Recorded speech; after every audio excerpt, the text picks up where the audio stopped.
देखिए हर खबर यहीं पर, सब्सक्राइब कीजिए TV9 भारतवर्ष।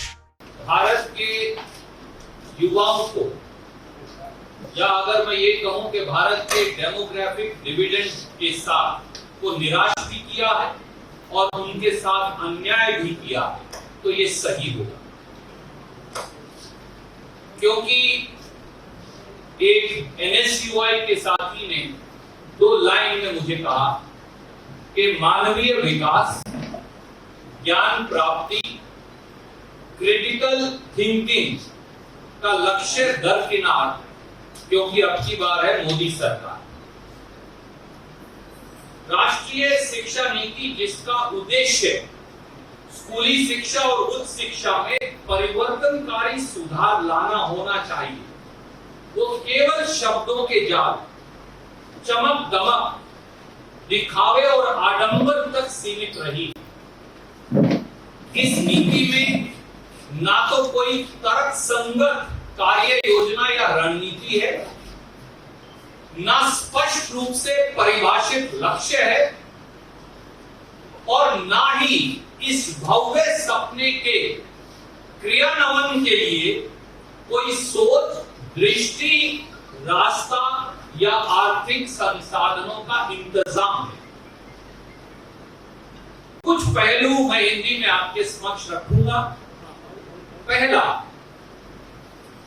अपने आप में बड़ा सवाल यह है कि कोरोना महामारी के संकट में जब देश की सब यूनिवर्सिटीज और शिक्षण संस्थाएं बंद पड़ी हैं, तो इसके बीचों बीच आनंद फानन में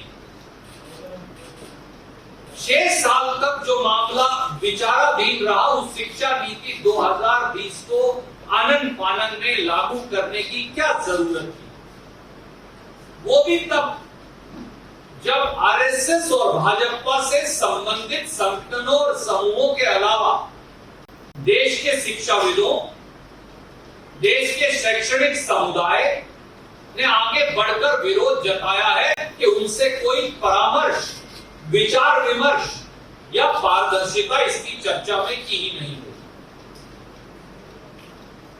दूसरा, जैसा मेरे साथियों ने कहा, बड़े बड़े वादे शब्द के साथ साथ हर वादे को पूरा करने के लिए आर्थिक संसाधन या पैसे की आवश्यकता है,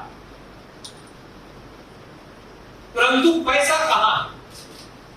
शिक्षा नीति 2020 में GDP का 6% शिक्षा पर खर्च करने के लिए जोर दिया गया है, बल दिया गया है। पर सच्चाई क्या है?